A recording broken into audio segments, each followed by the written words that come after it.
ஆண்டவராகிய இயேசு கிறிஸ்துவின் நாமத்திற்கு மகிமை உண்டாவதாக. இந்த நாளிலும் கூட ஒரு வார்த்தை தியானிக்கலாம். எபேசியர் 4வது அதிகாரம் 26வது வசனம்.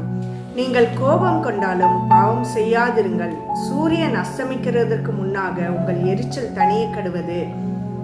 இந்த வசனம் அழகாக சொல்லுதுங்க. கோபம் கொண்டாலும் பாவம் செய்யாதீங்கன்னு சொல்லி. இன்னைக்கு அநேக குடும்பங்கள்ல பார்த்தீங்கன்னா கணவன் மனைவி உறவுல இருக்கிறதான பிரச்சனை நிமித்தமாக பிள்ளைகள் சாட்சி இல்லாத வாழ்க்கை வாழ்கிறத நம்மளால பார்க்க முடியுது.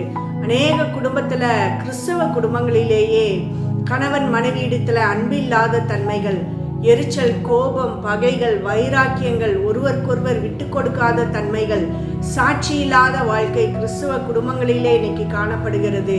எதனால அப்படின்னா, கர்த்தருக்கு பயப்படுகிற பயம் இல்லை, வேத வார்த்தைகள் தங்களுடைய இருதயத்திலே எழுதாதவர்களாக, கற்பனைகளுக்கு கை கொள்ளாதவர்களாக வாழ்வதினாலே இன்னைக்கு வளர்ந்து வருகிற சமுதாயத்திற்கு ஒரு சாட்சியற்ற குடும்பங்கள் இன்னைக்கு அநேகராக வாழ்ந்து கொண்டிருக்கிறாங்க. இதை கேட்டுக்கொண்டிருக்கிறதான உங்க குடும்பங்கள் எப்படிப்பட்ட குடும்பமாக இருக்கு?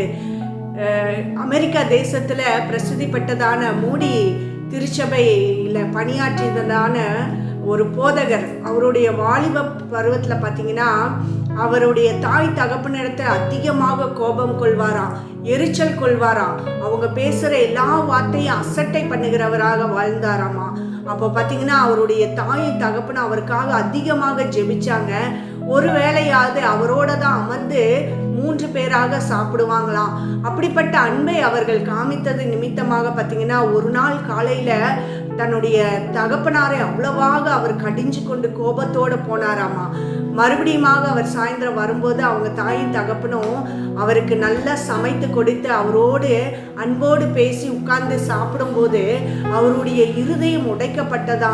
நான் காலையில் இவ்வளோ கோபமாக பேசிட்டு போனேன், ஆனால் தகப்பனாரும் தாயா என்னிடத்துல இவ்வளவாக அன்பு செலுத்துகிறாங்களேன்னு சொல்லி அவரிடத்துல மன்னிப்பு கேட்டவராக உடனே போய் முழங்கால் படிட்டு, ஏசப்பா என்னை மன்னிச்சிருங்க, என்கிட்ட இருக்கிற இந்த குணத்தை மாற்றி போடுங்க, என் தாய் தகப்பன் என்னிடத்துல எவ்வளோ அன்பாக நடந்துக்கிறாங்க, என்னை உன்னோட பிள்ளையாக மாற்றுங்க ஆண்டவரேன்னு சொல்லி தன்னை அர்ப்பணிக்கும் போது அவர் அந்த திருச்சபைக்கே ஒரு போதகராக கர்த்தர் அவரை வாழ வைத்தாராமா.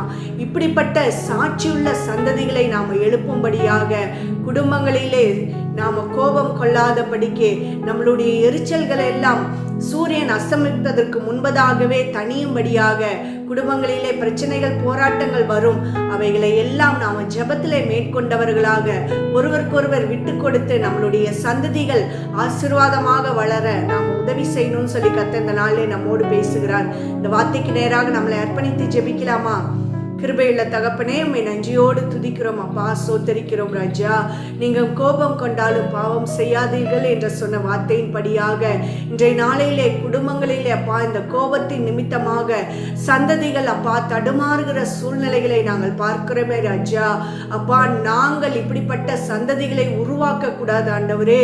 அப்பா நாங்கள் சாட்சியுள்ள பிள்ளைகளாக நின்று கர்த்தருடைய அன்புல அப்பா உங்க வேத வார்த்தைகளை கை கொண்டவர்களாக அப்பா அதிகமாக ஜெபிக்கிறவர்களாக கர்த்தருடைய அன்பிலே நாங்கள் வளர்ந்து எங்கள் பிள்ளைகளை வளர்க்க கர்த்தர் நீர் எங்களுக்கு கிருபை செய்யுங்க என்று இயேசு கிறிஸ்துவின் நாமத்தினாலே ஒப்பு கொடுத்து ஜெபிக்கிறோம் ஜீவனுள்ள நல்ல பிதாவே, ஆமென். கர்த்தர் தாமே இந்த வார்த்தையின்படியாக இந்த நாளிலே ஆசீர்வாதத்தை நடத்துவாராக. God bless you.